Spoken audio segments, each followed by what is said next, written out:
नमस्कार दोस्तों, आपका स्वागत करता हूं इस YouTube channel SK coaching centre पर। दोस्तों आज हम लोग रीजनिंग के एक और नए पार्ट को देखने वाले हैं। ये रीजनिंग का पार्ट नंबर आपका 246 होने वाला है। अगर आप लोग इससे पहले वाले पार्ट नहीं देखे होंगे तो ज़रूर जाकर देख लीजिएगा। इस पार्ट में आपको जितने भी रीजनिंग के प्रश्न कराए जाएंगे वो सारे प्रश्न आपके लिए काफ़ी इम्पोर्टेंट होने वाला है। अभी आपको एग्जाम में कुछ इसी प्रकार के प्रश्न पूछे जाते हैं और सभी प्रश्न को हम लोग एकदम शॉर्ट ट्रिक के साथ सॉल्व करेंगे। तो आप लोग हमारे साथ अंत तक जरूर बने रहिएगा और सभी प्रश्न को पहले आप लोग वीडियो को रोककर खुद से भी सॉल्व करने की कोशिश कीजिएगा और आप लोग ये भी कमेंट करके बताइएगा कि आप लोग कितने प्रश्न को खुद से सॉल्व किए हो। चलिए हम लोग एक नंबर क्वेश्चन की ओर चलते हैं। ये रहा क्वेश्चन नंबर 1। क्वेश्चन नंबर 1 आपको कह रहा है नीचे दिए गए प्रश्न में संबंधित संख्या को चुनिए। संबंधित संख्या चुनने के लिए बोला जा रहा है प्रश्न आपको कह रहा है जिस प्रकार से 83 का संबंध 25 के साथ है उसी प्रकार से आप लोगों से पूछा जा रहा है 29 का संबंध कौन सा संख्या के साथ होगा जो इस वाले क्वेश्चन मार्क पे भरे जाएंगे। ये जो प्रश्न है ये आपका नंबर एनालॉजी रीजनिंग का प्रश्न है और इस प्रकार के प्रश्न आपको सभी एग्जाम में पूछे जाते हैं। तो पहले आप लोग खुद से ज़रूर सॉल्व करने की कोशिश कीजिएगा। सबसे पहले आप लोग यहाँ पर ये समझने की कोशिश कीजिएगा 83 को हम लोग क्या करेंगे ताकि हमारा 25 बन जाए। 83 से हम लोग 25 किस प्रकार से ला सकते हैं उसी प्रकार से हम लोग सोचेंगे 29 से हमारा कौन सा संख्या बनेगा जो इस वाले क्वेश्चन मार्क पे भरे जाएंगे। अगर आप लोग ध्यान से देखिएगा 83 को तो 83 जो है ये आपका 8 और 3 से मिलकर बनता है। अगर 83 के दोनों संख्याओं को आपस में घटा ले यानी कि 8 - 3 करेंगे तो ये आपका 5 बनता है और 5 का ही स्क्वायर आपका 25 होता है। देखिए यहाँ पर आपका 25 दिया गया है, वही सेम हम लोग आगे करेंगे। आगे आपका 29 दिया गया है। 29 जो है ये आपका 2 और 9 से मिलकर बनता है।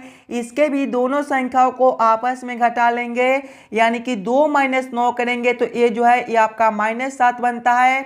देखिए घटाने के बाद संख्या 5 बना था तो 5 के स्क्वायर किए थे। यहाँ पर घटाने के बाद -7 है तो -7 के स्क्वायर करेंगे। -7 का जो स्क्वायर है वो आपका 49 होता है। देखिए -7 गुना -7 जो है ये आपका 49 होता है।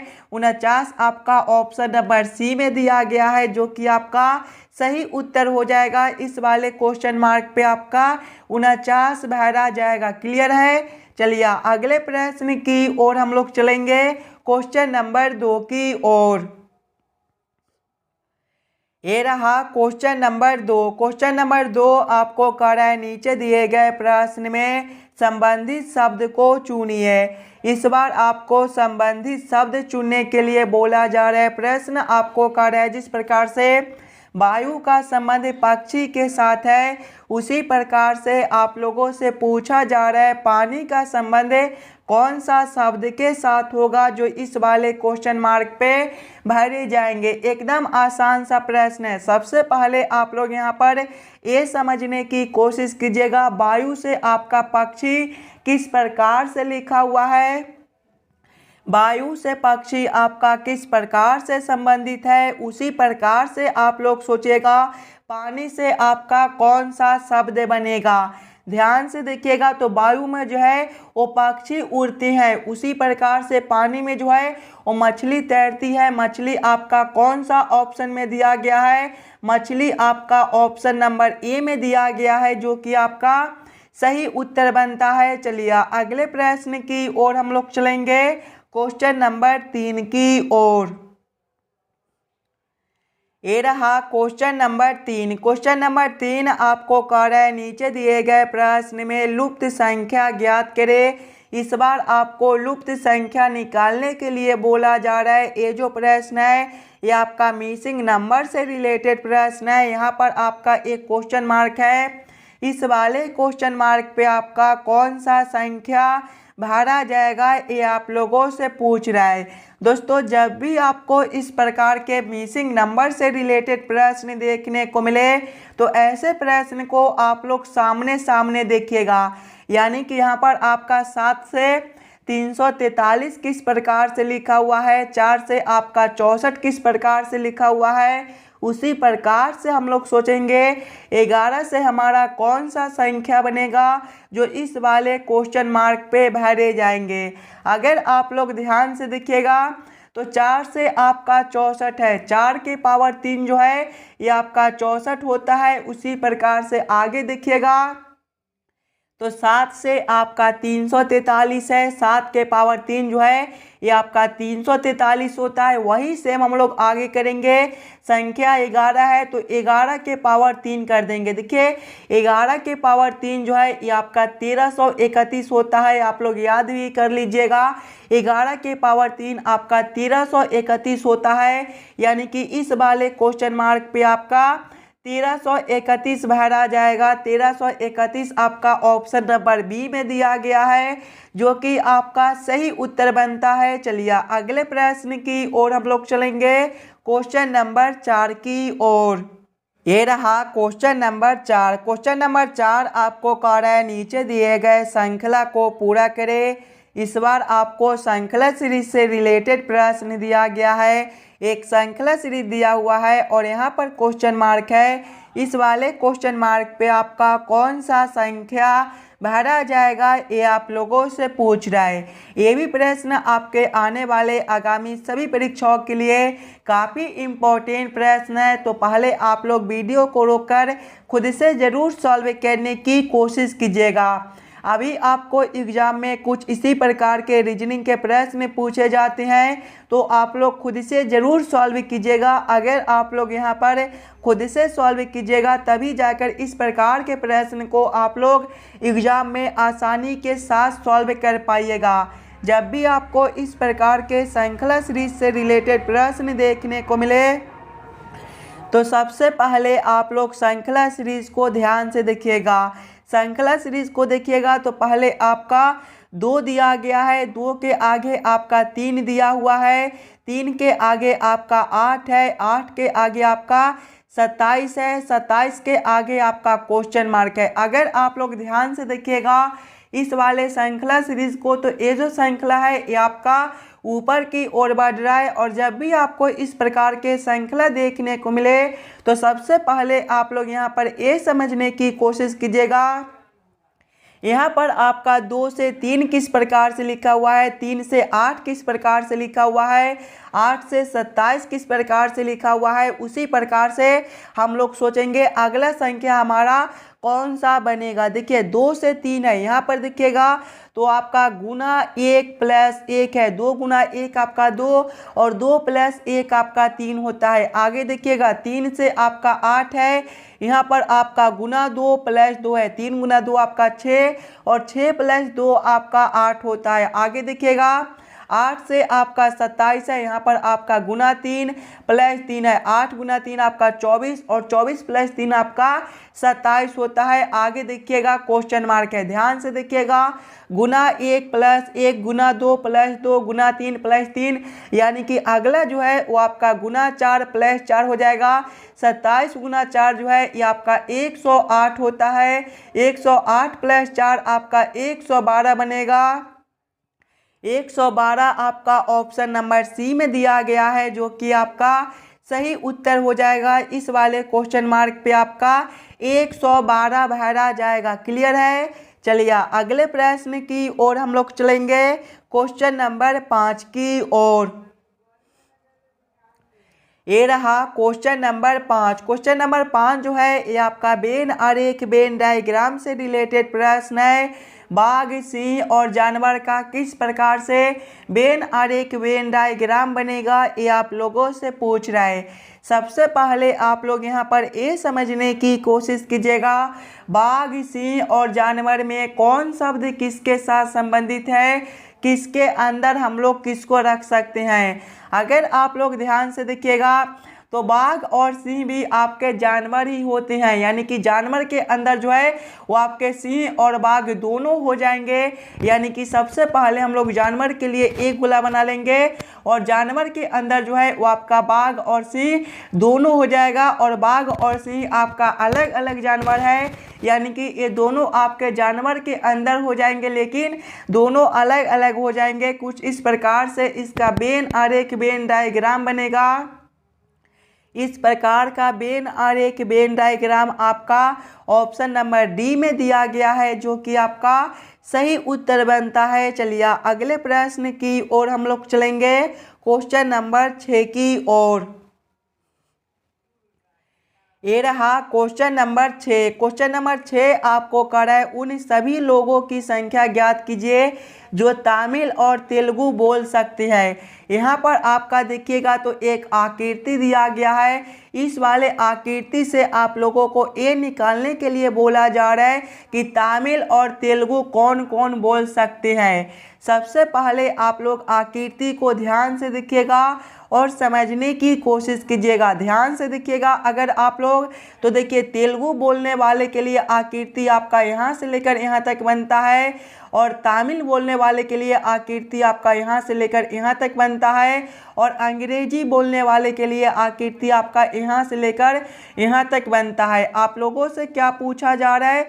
आप लोगों से पूछा जा रहा है उन सभी लोगों की संख्या ज्ञात कीजिए जो तमिल और तेलुगु बोल सकते हैं। यानी कि तमिल और तेलुगु में संबंधित संख्या को हम लोगों को देखना है। कौन सा संख्या आपका ऐसा है जो तमिल और तेलुगु दोनों में दिया गया है। ध्यान से देखिएगा तो 12 और 9 जो है ये दोनों आपके तमिल और तेलुगु दोनों में दिए गए हैं। यानी कि 12 + 9 करेंगे तो ये आपका 21 हो जाएगा। यानी कि 21 लोग आपके ऐसे हैं जो तमिल और तेलुगु दोनों बोल सकते हैं। 21 आपका ऑप्शन नंबर सी में दिया गया है, जो कि आपका सही उत्तर बनता है। चलिए अगले प्रश्न की ओर हम लोग चलेंगे, क्वेश्चन नंबर 7 की ओर।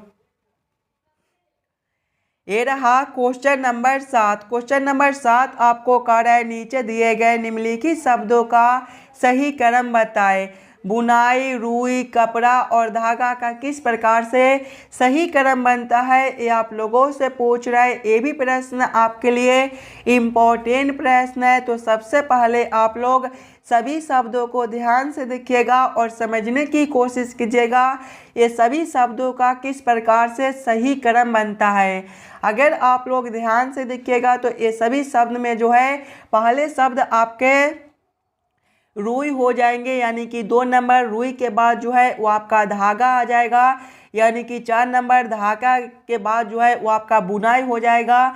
यानी कि 1 नंबर बुनाई के बाद जो है वो आपका कपड़ा बनकर तैयार हो जाएगा। यानी कि 3 नंबर कौन सा ऑप्शन में आपका 2, 4, 1, 3 दिया गया है।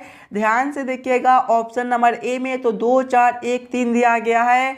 यानी कि ये सभी शब्दों का जो सही क्रम है वो आपका ऑप्शन नंबर ए में दिया गया है। चलिए अगले प्रश्न की ओर हम लोग चलेंगे, क्वेश्चन नंबर 8 की ओर। ये रहा क्वेश्चन नंबर 8। क्वेश्चन नंबर 8 आपको कह रहा है यदि ANT को 35 कोडित किया जाए तो TAN को क्या कोडित किया जाएगा, ये आप लोगों से पूछ रहा है।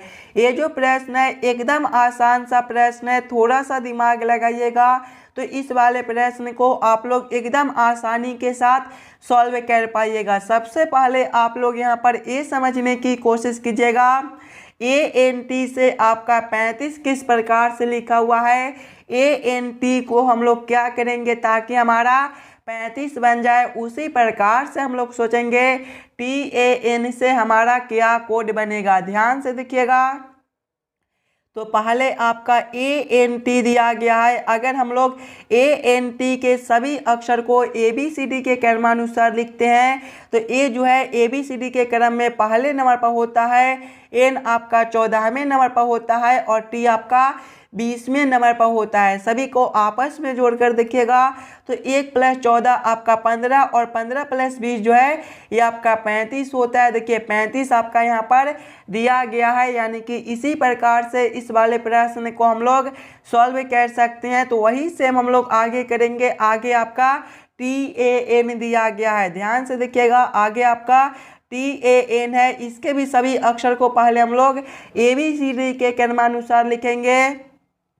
तो टी जो है ये आपके 20वें नंबर पर होता है, ये आपका पहले पर, और एन आपका 14वें पर। सभी को आपस में जोड़िएगा तो 20 + 1 आपका 21 और 21 + 14 जो है ये भी आपका 35 बनता है। 35 आपका ऑप्शन नंबर बी में दिया गया है, जो कि आपका सही उत्तर बनता है। चलिए अगले प्रश्न की ओर हम लोग चलेंगे, क्वेश्चन नंबर 9 की ओर। ये रहा क्वेश्चन नंबर 9। क्वेश्चन नंबर 9 आपको कह रहा है नीचे दिए गए प्रश्न आकृति का सही दर्पण छवि चुनिए। यहाँ पर आपका एक प्रश्न आकृति दिया हुआ है, कुछ इस प्रकार का आपका प्रश्न आकृति है और प्रश्न आप लोगों से पूछ रहा है इस वाले प्रश्न आकृति का किस प्रकार से दर्पण छवि बनेगा। दोस्तों ये भी प्रश्न आपके लिए काफ़ी इम्पोर्टेंट प्रश्न है, तो पहले आप लोग खुद से ज़रूर सॉल्व करने की कोशिश कीजिएगा। इस वाले प्रश्न आकृति का आपका किस प्रकार से सही दर्पण छवि बनता है। अगर आप लोग ध्यान से देखिएगा तो देखिए दर्पण जो है ये आपके कुछ इस प्रकार से दिए गए हैं, और जब भी आपको इस प्रकार के दर्पण देखने को मिले तो प्रश्न आकृति जो है वो आपका बाएं से उलटकर दाएं में चला जाता है और दाएं वाला आकृति आपका उलटकर बाएं में चला आता है। यानी कि जब हम लोग इस वाले प्रश्न आकृति को इस प्रकार से उलटेंगे तो आपका किस प्रकार का आकृति बनेगा। सबसे पहला जो आपका एक खंड दिया गया है ये आपका एक खंड इसी प्रकार से रहेगा। उसके बाद देखिए ये जो आपका तीर का चिन्ह इस प्रकार से है, ये आपका आकृति उलटने के बाद इस प्रकार से हो जाएगा, और ये जो आकृति आपके इस प्रकार से है ये आपके आकृति उलटने के बाद भी कुछ इसी प्रकार से रहेंगे, और ये जो बिंदु आपके इस साइड है ये आपके उलटने के बाद इस साइड हो जाएंगे, और ये जो बिंदु आपके इस साइड है ये आपके उलटने के बाद इस साइड हो जाएंगे। इस प्रकार का उत्तर आकृति आपका कौन सा ऑप्शन में दिया गया है। इस प्रकार का उत्तर आकृति आपका ऑप्शन नंबर सी में दिया गया है, जो कि आपका सही उत्तर बनता है। इस वाले प्रश्न आकृति का सही दर्पण छवि आपका ऑप्शन नंबर सी में दिया गया है। चलिए अगले प्रश्न की ओर हम लोग चलेंगे, क्वेश्चन नंबर 10 की ओर। ये रहा क्वेश्चन नंबर 10। क्वेश्चन नंबर 10 आपको कह रहा है नीचे दिए गए प्रश्न में विषम शब्द को पहचान करें। इस बार आपको विषम शब्द चुनने के लिए बोला जा रहा है, और जब भी आपको विषम शब्द चुनने के लिए बोले तो सबसे पहले आप लोग चारों ऑप्शन को ध्यान से देखिएगा और समझने की कोशिश कीजिएगा।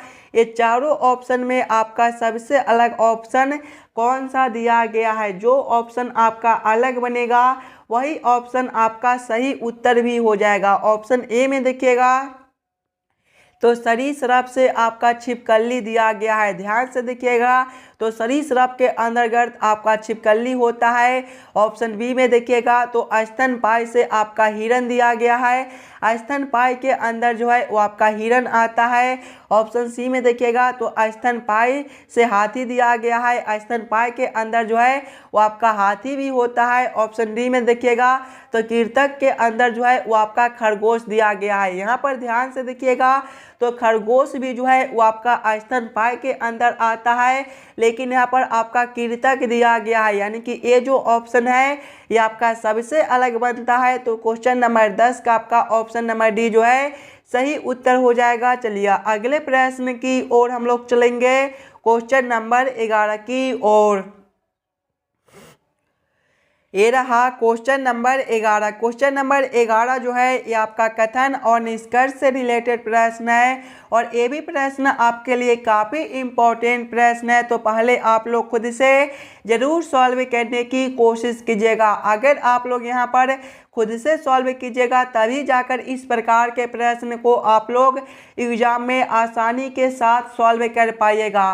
देखिए, जब भी आपको इस प्रकार के कथन और निष्कर्ष से रिलेटेड प्रश्न देखने को मिले तो सबसे पहले आप लोग सभी कथन को ध्यान से पढ़िएगा और उस सभी कथन को आप लोग वेन आरेख वेन डायग्राम पर सेट कर लीजिएगा, ताकि प्रश्न को सॉल्व करने और समझने में आपको आसानी हो। देखिए, कथन एक आपको कर रहा है कुछ कलम पेंसिल है, कुछ कलम क्या है, पेंसिल है। इसका वेन आरेख वेन डायग्राम आपका किस प्रकार से बनेगा, कुछ कलम पेंसिल है, यानी कि ये जो आरेख है ये आपका कलम के लिए हो जाएगा और ये आरेख आपका पेंसिल के लिए हो जाएगा। आप लोग नाम भी लिख लीजिएगा, ये जो आरेख है ये आपका कलम के लिए है तो आप लोग यहाँ पर कलम लिख लीजिएगा, और ये जो आरेख है ये आपका पेंसिल के लिए है तो आप लोग यहाँ पर पेंसिल भी लिख लीजिएगा, ताकि आपको समझने में कोई दिक्कत ना हो। आगे कथन को पढ़िएगा।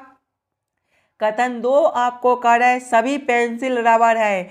सभी पेंसिल क्या है, रबर है, यानी कि रबर के अंदर जो है वो आपका पेंसिल हो जाएगा। ये जो आरेख है ये आपका रबर के लिए हो जाएगा तो आप लोग यहाँ पर रबर भी लिख लीजिएगा। अब आप लोग इस वाले वेन आरेख वेन डायग्राम के आधार पर निष्कर्ष को सही या फिर गलत कीजिएगा। देखिए, निष्कर्ष एक आपको कह रहा है कुछ कलम रबर है। ध्यान से देखिएगा, तो रबर के लिए आरेख आपका यहाँ पर है और कलम के लिए आरेख आपका यहाँ पर है। ये दोनों आरेख आपके आपस में कुछ जुड़े हुए हैं, यानी कि कुछ कलम आपका रबर हो सकता है। ये निष्कर्ष आपका सही बनता है। निष्कर्ष 2 को देखिएगा, कोई कलम रबर नहीं है। ध्यान से देखिए, तो कलम के लिए आरेख आपका यहाँ पर है, रबर के लिए आरेख आपका यहाँ पर है। ये दोनों आरेख आपस में कुछ जुड़े हुए हैं, यानी कि कुछ रबर आपका कलम हो सकता है, लेकिन यहाँ पर नहीं दिया गया है, यानी कि ये जो निष्कर्ष है ये आपका गलत बनता है। निष्कर्ष 3 को देखिएगा, कुछ रबर पेंसिल है। ध्यान से देखिएगा, तो रबर के लिए आरेख आपका यहाँ पर है, पेंसिल के लिए आरेख आपका यहाँ पर है। रबर के अंदर ही आपका पेंसिल दिया गया है, यानी कि कुछ रबर भी आपका पेंसिल हो सकता है। ये भी निष्कर्ष आपका सही बनता है। केवल निष्कर्ष 1 और 3 आपका सही निकलता है। कौन सा ऑप्शन में केवल निष्कर्ष 1 और 3 को निकाला गया है, ध्यान से देखिएगा। ऑप्शन नंबर सी में तो केवल निष्कर्ष 1 तथा निष्कर्ष 3 सही है, यानी कि क्वेश्चन नंबर 11 का आपका ऑप्शन नंबर सी जो है सही उत्तर हो जाएगा। चलिए अगले प्रश्न की ओर हम लोग चलेंगे, क्वेश्चन नंबर 12 की ओर।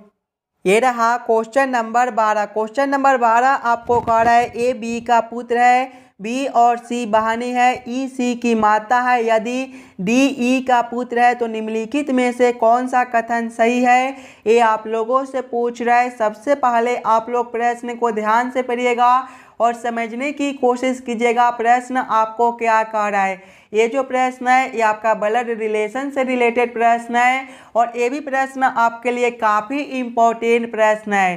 देखिए, प्रश्न पहले आपको कह रहा है ए बी का पुत्र है। ए कौन है, बी का पुत्र है। पुत्र है मतलब एक पीढ़ी नीचे का है, यानी कि बी से नीचे हम लोग किसको रखेंगे, ए को रखेंगे। क्या रिश्ता है, पुत्र का है, तो आप लोग यहाँ पर पुत्र भी लिख लीजिएगा। आगे प्रश्न को पढ़िएगा, बी और सी बहनें हैं। बी और सी क्या है, बहनें हैं। बहनें हैं मतलब दोनों एक ही पीढ़ी का होगा, यानी कि दोनों को हम लोग सामने सामने रखेंगे। बी के सामने किसको रखेंगे, सी को रखेंगे। क्या रिश्ता है, बहन का है, तो आप लोग यहाँ पर बहन भी लिख लीजिएगा। आगे प्रश्न को पढ़िएगा, ई सी की माता है। ई कौन है, सी की माता है। माता है मतलब एक पीढ़ी ऊपर का है, यानी कि सी से ऊपर हम लोग किसको रखेंगे, ई को रखेंगे। क्या रिश्ता है, माता का है, तो आप लोग यहाँ पर माता भी लिख लीजिएगा ताकि आपको समझने में कोई दिक्कत ना हो। आगे प्रश्न को पढ़िएगा।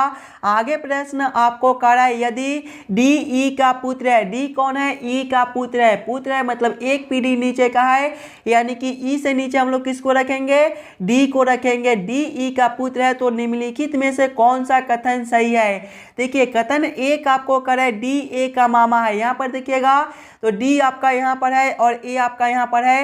ये दोनों का रिश्ता मामा का लगता है, ये आप लोगों से पूछ रहा है। अगर आप लोग यहाँ पर ध्यान से देखिएगा तो सी का जो माता है वो ई है और ई का पुत्र डी है, यानी कि सी और डी का जो रिश्ता है वो भाई का रिश्ता है। सी का जो भाई है वो डी लगेगा। और यहाँ पर देखिएगा तो ए का पुत्र जो है बी का पुत्र ए है, यानी कि ए का पिता जो है वो बी है और बी की बहन सी है और सी का भाई डी है। अगर आप लोग यहाँ पर ध्यान से देखिएगा तो बी का जो पुत्र है वो ए है, यानी कि ए का जो पिता है वो बी है और ध्यान से देखिएगा तो बी का जो बहन है वो सी है और सी का भाई डी है, यानी कि बी का भी भाई जो है वो डी है। यानी कि आपके माँ का भाई आपका कौन लगेगा? आपके माँ का जो भाई है वो आपका मामा ही लगेगा, यानी कि यहाँ पर जो रिश्ता है वो मामा का ही रिश्ता है। यानी कि ऑप्शन नंबर ए जो है वो आपका सही उत्तर बनता है। डी ए का मामा है। क्वेश्चन नंबर 12 का आपका ऑप्शन नंबर ए जो है सही उत्तर हो जाएगा। चलिए अगले प्रश्न की ओर हम लोग चलेंगे, क्वेश्चन नंबर 13 की ओर। ये रहा क्वेश्चन नंबर 13। क्वेश्चन नंबर 13 आपको कह रहा है एक व्यक्ति 3 किलोमीटर पश्चिम की ओर चलता है, फिर दक्षिण की ओर मुड़ जाता है और 7 किलोमीटर तक चलता है, फिर पूरब की ओर मुड़ जाता है और 3 किलोमीटर तक चलता है, फिर अपनी दाईं ओर मुड़ जाता है और 5 किलोमीटर तक चलता है। वह अपनी प्रारंभिक स्थिति से अब कहाँ है, ये आप लोगों से पूछ रहा है। ये भी प्रश्न आपके लिए काफ़ी इम्पोर्टेंट प्रश्न है और जब भी आपको इस प्रकार के प्रश्न देखने को मिले तो सबसे पहले आप लोग यहाँ पर ये याद कर लीजिएगा, दिशा में जो है वो आपका पूरब ए वाला दिशा होता है, पश्चिम आपका ए वाला दिशा होता है, उत्तर आपका ऊपर की ओर होता है और दक्षिण आपका नीचे की ओर होता है। अब आप लोग प्रश्न को ध्यान से पढ़िएगा और समझने की कोशिश कीजिएगा।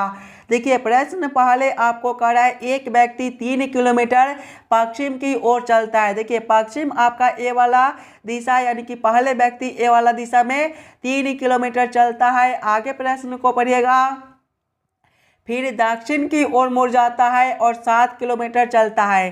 देखिए दक्षिण ए आपका ए वाला दिशा, यानी कि ए वाला दिशा वो मुड़कर 7 किलोमीटर चलता है। आगे प्रश्न को पढ़िएगा, फिर पूरब की ओर मुड़ जाता है और 3 किलोमीटर चलता है, यानी कि पूरब आपका ए वाला दिशा, यानी कि ए वाला दिशा में फिर से 3 किलोमीटर चलता है। आगे प्रश्न को पढ़िएगा, फिर अपनी दाईं ओर मुड़ जाता है और 5 किलोमीटर चलता है। जब यहाँ से वह दाईं ओर मुड़ेगा तो इसका दिशा जो है नीचे की ओर हो जाएगा, यानी कि नीचे की ओर वह जो है 5 किलोमीटर चलता है। ये आप लोग 5 किलोमीटर मान लीजिएगा। चलिए आगे प्रश्न को पढ़िएगा। आगे प्रश्न आपको कह रहा है वह अपनी प्रारंभिक स्थिति से अब कहाँ है। ध्यान से देखिएगा तो वह जो है यहाँ से चलना शुरू किया था और यहाँ तक चलकर आया है। यहाँ से लेकर यहाँ तक का दूरी आप लोगों से पूछ रहा है। ध्यान से देखिएगा तो ये आपका 3 किलोमीटर है, ये भी आपका 3 किलोमीटर है और ये आपका 7 किलोमीटर, यानी कि ये भी जो है वो आपका 7 किलोमीटर ही रहेगा और नीचे आपका 5 किलोमीटर है। 7 + 5 जो है ये आपका 12 किलोमीटर बनता है। और कौन सा दिशा में है तो देखिए नीचे वाला दिशा में। नीचे वाला दिशा आपका कौन सा दिशा है? दक्षिण दिशा है, यानी कि 12 किलोमीटर दक्षिण दिशा में है। 12 किलोमीटर दक्षिण आपका ऑप्शन नंबर सी में दिया गया है, जो कि आपका सही उत्तर बनता है। चलिए अगले प्रश्न की ओर हम लोग चलेंगे, क्वेश्चन नंबर 14 की ओर। ये रहा क्वेश्चन नंबर 14। क्वेश्चन नंबर 14 आपको कह रहा है नीचे दिए गए शब्दों के अक्षरों से कौन सा शब्द नहीं बनाया जा सकता है। यहाँ पर आपका फंडामेंटली दिया गया है और प्रश्न आप लोगों से पूछ रहा है फंडामेंटली के अक्षरों से ये चारों ऑप्शन में से कौन सा ऑप्शन नहीं बनाया जा सकता है। सबसे पहले आप लोग फंडामेंटली को ध्यान से देखिएगा और समझने की कोशिश कीजिएगा फंडामेंटली में आपका कौन कौन अक्षर का उपयोग किया गया है। अगर आप लोग ध्यान से देखिएगा ऑप्शन ए संडे को, तो संडे में जो है वो आपका SUNDAY से मिलकर बनता है। और फंडामेंटली में देखिएगा तो एस आपका कहीं पर भी नहीं दिया गया है और संडे में आपका एस दिया गया है, यानी कि फंडामेंटली के अक्षरों से आपका जो है वो संडे नहीं बनाया जा सकता है। क्वेश्चन नंबर 14 का आपका ऑप्शन नंबर ए जो है सही उत्तर बनता है। चलिए अगले प्रश्न की ओर हम लोग चलेंगे, क्वेश्चन नंबर 15 की ओर। दोस्तों ये रहा क्वेश्चन नंबर 15 और ये जो प्रश्न है ये आपके होमवर्क के तौर पे छोड़े जाते हैं। एकदम आसान सा प्रश्न है, थोड़ा सा दिमाग लगाइएगा तो इस वाले प्रश्न को आप लोग एकदम आसानी के साथ सॉल्व कर पाइएगा। अगर आप लोगों से प्रश्न सॉल्व नहीं हो तो हमें ज़रूर कमेंट करके बताइएगा। इस वाले प्रश्न को हम लोग फिर से अगले पार्ट में देख लेंगे। और आप लोग एक बार ये भी कमेंट करके बता दीजिएगा आज के 15 प्रश्न में से आप लोग कितने प्रश्न को खुद से सॉल्व किए हो। अगर आपको किसी भी प्रश्न में कहीं पर भी कोई दिक्कत हो तो हमें वो भी कमेंट कर दीजिएगा। और जितने बच्चे इस वाले यूट्यूब चैनल पर नए हो चैनल को सब्सक्राइब और वीडियो को लाइक जोड़ करके जाइएगा। और हो सके तो ज़्यादा से ज़्यादा वीडियो को शेयर भी कीजिएगा ताकि और बच्चे तक पहुंच सके। चलिए हम लोग मिलते हैं आपसे अगले वीडियो में।